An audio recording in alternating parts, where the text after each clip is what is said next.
Well, Oilers TV is on location in sunny Buffalo, New York for the 2016 NHL Scouting Combine. Chris Wescott joined by Oilers Director of Player Personnel, Bob Green. Bob, thank you for joining me today.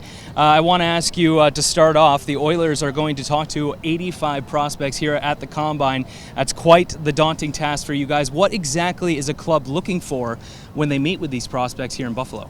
Well, for the most part, just putting a face to the name and the player you've been watching all year.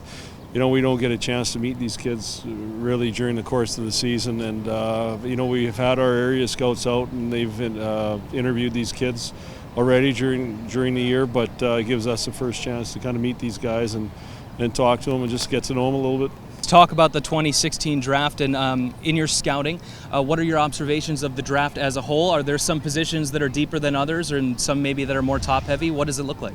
No, I think it looks good. We've liked the draft right from the beginning. Obviously, the top end is very good, and everybody's going to get a good player in the first round, and there's depth to it, and you know that some of these kids later on are going to turn into players. You just got to try to figure out which one it is. Well, we've talked about the top end, and we pretty much know the 1 and 2, which Austin Matthews, Patrick Laine, but after that, Peter Chiarelli's talked about the Oilers at 4, maybe being at the top of the second tier. That second tier group of players, what type of player could the Oilers get should they stay at 4? Well, there's some good forwards there. There's some good defensemen there.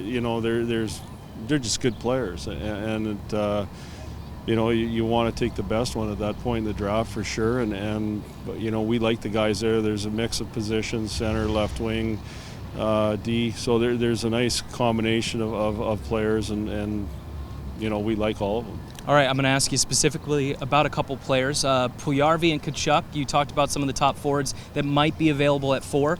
What type of players are those? What are some of their differences? Oh, they're high-end skilled guys, and the biggest difference probably the size. Puljujarvi's a real big kid, and he's big and strong, and that's a big part of his game, and puck protection, everything else. And Matthew is really smart, clever player with the puck, and he sees the ice very well, and he thinks ahead in the play, and he just really does a good job complementing Mitch Marner this year and Christian Dvorak, and we watched him play last year with Austin Matthews and did the same thing with him. When we look at 4 and maybe even shuffling a little bit down, if that's what the Oilers choose to do, you might have the pick of the litter for defensemen. Can you tell me a little bit about Juolevi, Sergachev, Chychrun, some of the top guys expected to be in that range? Yeah, those 3 guys they're all good. They're all a little bit different, in one way or the other. Physically, they're good-sized kids. Juolevi, he's going to get bigger and stronger. Sergachev and Chychrun are big, strong kids already, but they all move the puck really well. And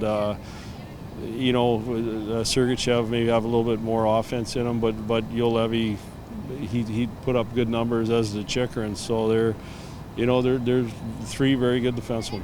Last question for you is what's next between now and the actual making of the picks right back here in Buffalo at the end of this month? What does the scouting team do? Well, we'll continue to stay in touch. We'll take a look at this past week, and we'll talk about these guys and just see what we liked, see what we didn't like, and see how it's going to affect where we've got these kids ranked. Thanks a lot, Bob. Great insight. All right, thanks for having me. All right, that's Bob Green. I'm Chris Wescott. For ongoing coverage at the Combine and the Draft, keep it locked to EdmontonOilers.com.